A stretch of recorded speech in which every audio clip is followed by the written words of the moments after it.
ஜீராசி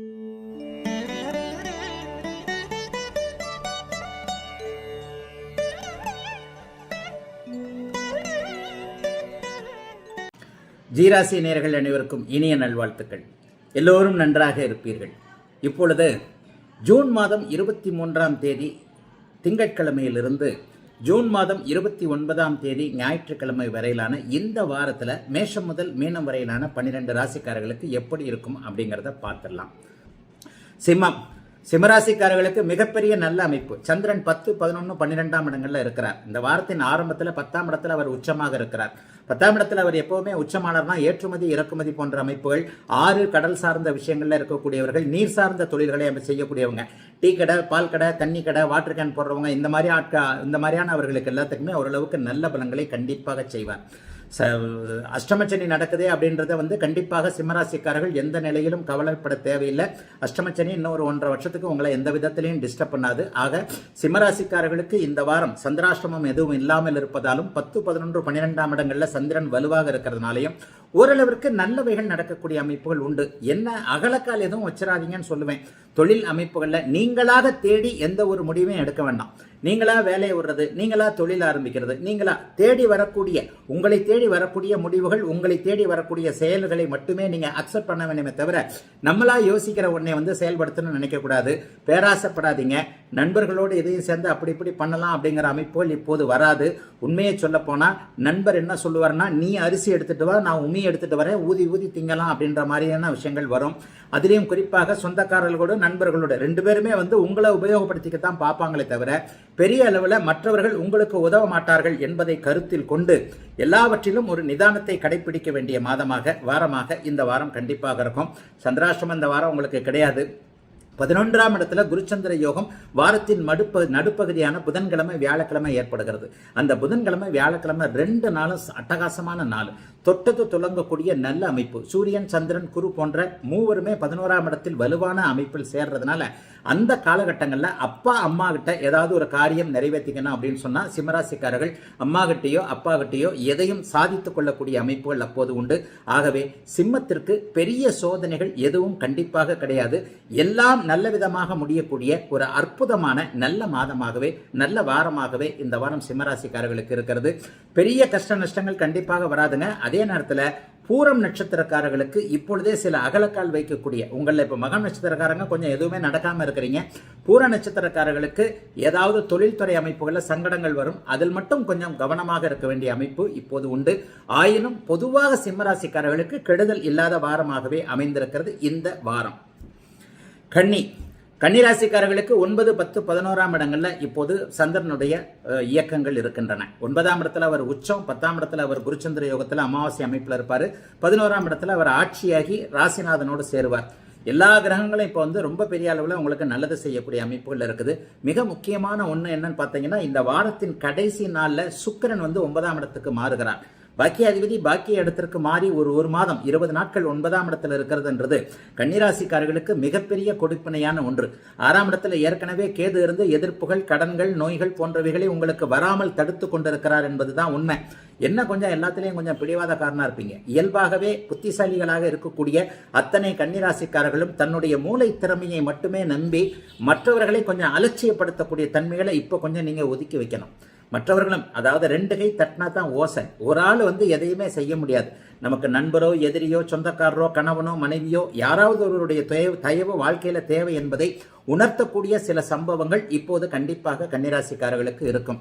முதல் 2 நாட்கள் திங்கட்கிழமையும் செவ்வாய்க்கிழமையும் அப்பா சம்பந்தப்பட்ட விஷயங்கள், சொந்த ஊர் சம்பந்தப்பட்ட விஷயங்கள், பூர்வீக இடம் சம்பந்தப்பட்ட விஷயங்கள்ல நல்லவைகள் நடக்கும். 9ஆம் இடத்துல லாபாதிபதி போய் உச்சமாக இருக்கின்ற காரணத்தினால் தந்தைகிட்ட எதையும் கேட்டு வாங்கிக் கொள்வதற்கு அது தகுதியான ஒரு நல்ல நேரம். நல்ல விதமான அமைப்புகள் கண்டிப்பாக உண்டு. ஆகவே எதை பற்றியும் கன்னிராசிக்காரர்கள் பயப்பட தேவையில்லை. மிகப்பெரிய நன்மைகள் நடக்கும். நடுப்பகுதி 2 நாட்கள் புதன் வியாழக்கிழமையில 10ஆம் இடம் தொழில் முன்னேற்றத்தை குறிக்கக்கூடிய இடம். சந்திரன் அப்போது அங்கே இருப்பது 10ஆம் இடத்துல ஒரு நிலையில நல்லா இருக்கக்கூடிய ஒரு அமைப்பு. வேலை மாற்றம், தொழில் மாற்றம். வேலையே போனாலும் கவலைப்படாதீங்க, நல்ல வேலை கிடைக்கும். தொழில் நல்லா இருக்கும், தொழில் முன்னேற்றமா இருக்கும். புதிய தொழில் ஆரம்பிக்கலாம், கிளைகள் ஆரம்பிக்கலாம்.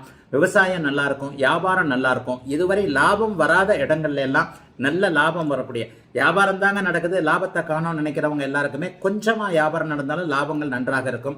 தொழிலில் இதுவரைக்கும் இருந்து வந்த முட்டுக்கட்டைகள் விலகும், வேலையில் இதுவரைக்கும் இருந்து வந்த சங்கடங்கள் விலகும், வேலை கிடைக்காதவர்களுக்கு புதிய வேலை கிடைக்கும், குடும்பத்திலேயும் கொஞ்சம் அமைதி இருக்கும். இளம் வயதில் இருக்கக்கூடியவர்களுக்கு நல்ல திருமண வாழ்க்கை போன்ற அமைப்புகள்லாம் இப்போது இதாகக்கூடிய அமைப்பு இந்த வருஷத்திலேயே இருக்கு. ஆகவே பெரும்பாலான கன்னிராசிக்காரர்களுக்கு பெரிய சோதனைகள் எதுவும் இல்லாமல் இவ்வளவு நல்லா இருந்தும் நீங்க கஷ்டப்படுறீங்கன்னா பிறந்த ஜாதகத்தில் ஏதாவது தசாபுக்திகள் நல்லா இருக்காது. மற்றவர்கள் எல்லாருக்குமே நல்ல அமைப்புகள் இருக்கக்கூடிய பொதுவாக கன்னிராசிக்காரர்கள் எல்லாருக்குமே நன்மைகள் தெரியக்கூடிய அற்புதமான நல்ல வாரம் இந்த வாரம். துலாம் ராசிக்காரர்களுக்கு சந்திராஷ்டம அமைப்புகள் உருவாகக்கூடிய ஒரு வாரமாக இந்த வாரம் அமைஞ்சிருக்குங்க. வாரத்தின் திங்கட்கிழமை ஆரம்பமே உங்களுக்கு சந்திராஷ்டமம், அதாவது ஞாயிற்றுக்கிழமை நைட்டு 11 மணி 3 நிமிஷத்துக்கு சந்திராஷ்டமம் ஆரம்பிக்குது. 22ஆம் தேதி ஜூன் மாதம் ஞாயிற்றுக்கிழமை இரவு 11 மணி 3 நிமிஷம். அப்போ திங்கட்கிழமை விடியும் போதே உங்களுக்கு சந்திராஷ்டமம் தான். திங்கக்கிழமையும் செவ்வாய்க்கிழமையும் முழுக்க உங்களுக்கு சந்திராஷ்டமம். செவ்வாய்க்கிழமை நைட்டு 11:45 தான் சந்திராஷ்டமம் முடியுது. அதுலேயும் ஜூன் 24ஆம் தேதி. ஆக திங்கள் செவ்வாய் ஆகிய 2 நாட்களும் துலாம் ராசிக்காரர்களுக்கு சந்திரன் 8இல் மறையக்கூடிய சந்திராஷ்டம நாள். இதில் குறிப்பாக என்னென்னா சந்திர அமாவாசைக்கு பக்கத்தில் வருவார். அவருக்கு இங்கே சுப தொடர்புகள் இல்லாமல் சனியோடைய பார்வை மட்டும்தான் கிடைக்குது. அப்போ என்னன்னா 2 நாட்கள் கொஞ்சம் டிஸ்டர்ப் ஆவீங்க. ஆகவே துலாம் ராசிக்காரர்கள் திங்கட்கிழமையும் செவ்வாய்க்கிழமையும் யாரையும் நம்பாமல் எதையும் நம்பாமல் மனசு அந்த நேரங்களில் ரொம்ப குழப்பமாகவே இருக்கும். கொஞ்சம் தடாலடி அமைப்புகள்லாம் அந்த நேரத்தில் தான் செய்வீங்க. ஆகவே எந்த ஒரு வாழ்க்கையை பாதிக்கக்கூடிய, சொந்த வாழ்க்கையை புரட்டி போடக்கூடிய, வேலை தொழில் வியாபார அமைப்புகளை மாற்றக்கூடிய எந்த ஒரு முடிவையும் திங்கட்கிழமையும் செவ்வாய்க்கிழமையும் துலாம் ராசிக்காரர்கள் எடுக்கக்கூடாது. திங்கள் செவ்வாய் 2 நாட்களுமே உங்களுக்கு சந்திராஷ்டமம் முழுமையாக நீடிப்பதால் பெரியவங்க கிட்ட, வீட்டில் இருக்கக்கூடிய பெரியவர்கள் அல்லது அம்மா அப்பா மாதிரியானவர்கள்ட்ட எதற்கும் ஒரு ஆலோசனை கேட்டு அமைக்கக்கூடிய அமைப்புகள் உண்டு.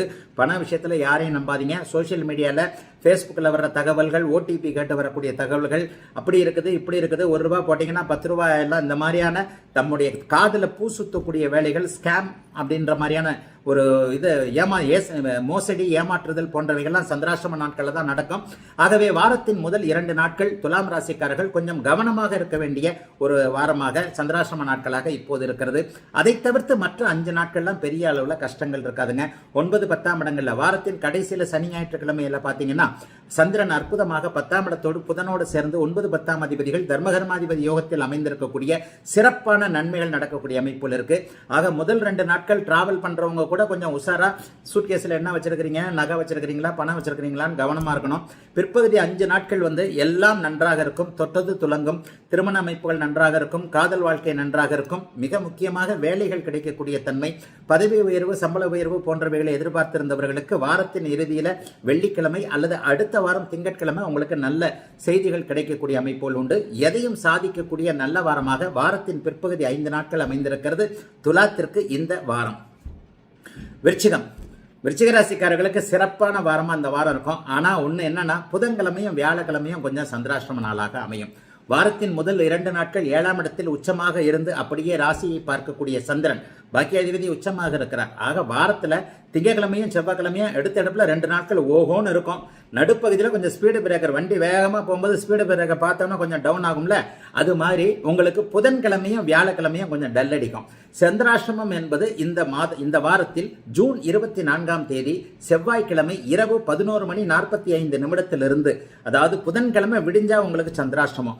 புதன்கிழமையும் வியாழக்கிழமையும் சந்திராஷ்டமம். வெள்ளிக்கிழமை அதிகாலையில் 1:40 தான் அது முடியுது. ஆக புதன்கிழமை வியாழக்கிழமை 2 நாட்களும் சந்திராஷ்டமம் என்பதை விருச்சிகராசிக்காரர்கள் நினைவுக்கு வச்சுக்கோங்க. அந்த சந்திராஷ்டமம் கூட இந்த தடவை பெரிய உங்களுக்கு சோதனைகளை கொடுக்காதுங்க. ஏன்னா சந்திரன் 8இல் மறையும் போது குருவோடு சேர்ந்திருக்கிறார். ஒரு அமாவாசை அமைப்பில் இருந்தாலும் குருவோடு சேர்ந்திருப்பது என்பது பெரிய சோதனைகளை கொடுக்காத அமைப்பு. ஆகவே சந்திராஷ்டமத்திலையும் பெரிய கஷ்டங்கள் இருக்காது. ஏற்கனவே ராசிநாதன் 10ஆம் இடத்தில் இருப்பதால் தொழில் முன்னேற்ற அமைப்புகளிலே பொது விருச்சிக ராசிக்காரர்கள் கொஞ்சம் கடுமையாக தான் உழைச்சிக்கிட்டு இருக்கிறீங்க. வேலை அமைப்புகள் நன்றாக இருக்கும். சிலருக்கு ப்ரொமோஷன், பதவி உயர்வு, சம்பள உயர்வு போன்றவைகள் கண்டிப்பாக கிடைக்கும். சிலருக்கு வேலை மாற்றங்கள் இருக்கும். மருத்துவத்துறை, அதிகாரத்துறை, கட்டிடத்துறை, ரியல் எஸ்டேட் துறை போன்ற செவ்வாய் சம்பந்தப்பட்ட துறைகளில் இருக்கக்கூடிய விருச்சிகராசிக்காரர்களுக்கு யோக அமைப்புகள் நன்றாக இருக்கும். காவல்துறை, ராணுவம் போன்ற அமைப்புகளில் யூனிஃபார்ம் சர்வீசஸ் இல்லையா, அந்த யூனிஃபார்ம் சர்வீசஸில் வேலை செய்கிறவங்களுக்கு உண்மையிலேயே இந்த வாரம் நல்ல வாரம். சந்திராஷ்டமம் கூட பெரிய அளவில் சோதனைகளை செய்யாதுங்க, குருவோடு சேர்ந்து இருக்கிறதுனால. என்ன ஒன்று, அந்த 2 நாட்களில் மட்டும் அலைச்சல்கள் அதிகமாக இருக்கும். புதன்கிழமையும் வியாழக்கிழமையும் அலைச்சல்கள் உள்ள வாரம். யாரையும் அந்த நாளில் பார்க்காதீங்க. இந்த புதன் வியாழன் இந்த 2 நாள் யார் உங்களுக்கு அறிமுகமாகிறாரோ அவர் பின்னால உங்களை எரிச்சல் படுத்தக்கூடியவராக வருவார். இதை தவிர்த்து வாரத்தின் முதல் 2 நாட்கள் கணவன் மனைவி போன்றவர்களால் நல்ல லாபங்கள் இருக்கக்கூடிய தன்மை, கணவனை பற்றி சந்தோஷம், மனைவியை பற்றி சந்தோஷம், காதல் உறவுகள் நன்றாக இருக்கக்கூடிய தன்மை. பிற்பகுதியில வெள்ளிக்கிழமை, சனிக்கிழமை, ஞாயிற்றுக்கிழமை இந்த 3 நாட்களும் சகல பாக்கியங்களும் கிடைக்கக்கூடிய தன்மை. சிலருக்கு குழந்தை பாக்கியம் கிடைப்பது, சிலருக்கு புதிதாக வேலை கிடைப்பது, வேலை தொழில் போன்றவைகள் ஆரம்பிப்பது என்பது போன்ற அமைப்புகள்ல கடைசி 3 நாட்கள் சந்தோஷமாக குடும்பத்தோடு குழந்தைகளோடு நிம்மதியாக இருக்கக்கூடிய யோக வாரம் விருச்சிக ராசிக்காரர்கள் எல்லோருக்கும் இந்த வாரம்.